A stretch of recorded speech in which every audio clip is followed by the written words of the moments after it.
به تماشای تقابل پرسپولیس و خیبر خرم‌آباد از هفته 14 رقابت‌های لیگ برتر خلیج فارس خوش آمدید.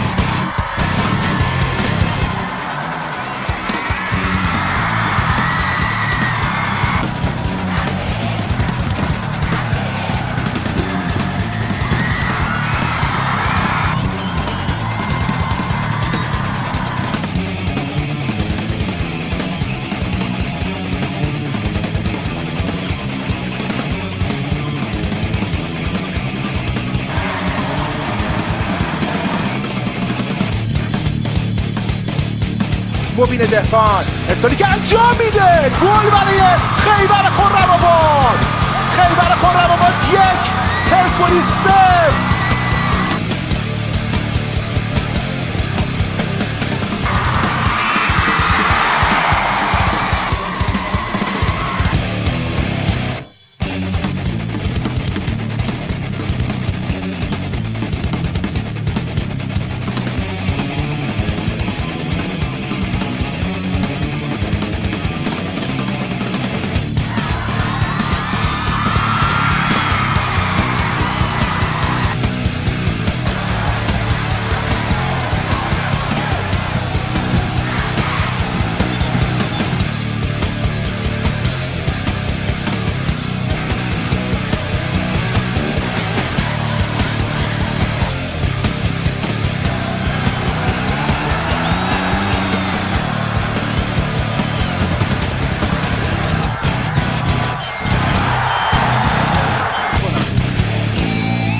علیپور از بین مدافعین فرار میکنه. علیپور تک به تک و دروازه‌بان. علیپور بالاخره گل میزنه. بالاخره گل میزنه علیپور.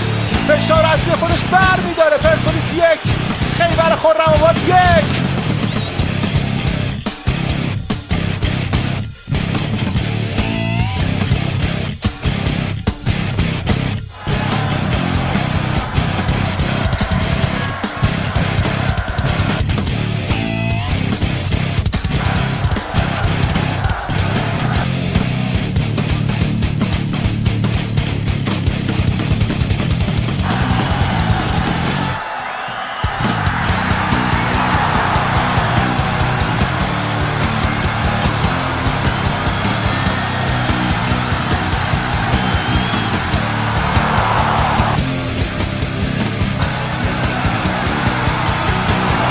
باستم اورونو فورتنو و پرسپولیس یه پاس رو به جلو. اینم گل دوم. گل دوم برای پرسپولیس. ایصال کثیر کنه 2-1 میکنه. ایصال کثیر زنده گل دوم پرسپولیسیات. این آشوب تمومی نداره. پرسپولیس 2 خیبر خرم‌آباد 1.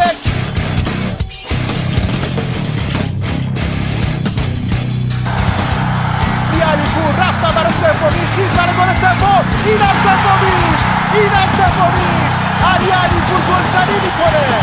یاد و خاطره هواداره در گذشته پرسپولیس رو هم زنده میکنه در ورزشگاه.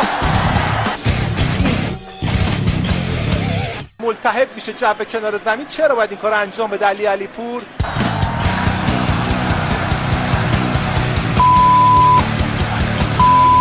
به بررسی قرار گرفت. داور گل رو مردود اعلام میکنه. اینجا تا آخر رو موقع گلداری فرمیده کارگردانی سناریوی جذاب پرسپولیس و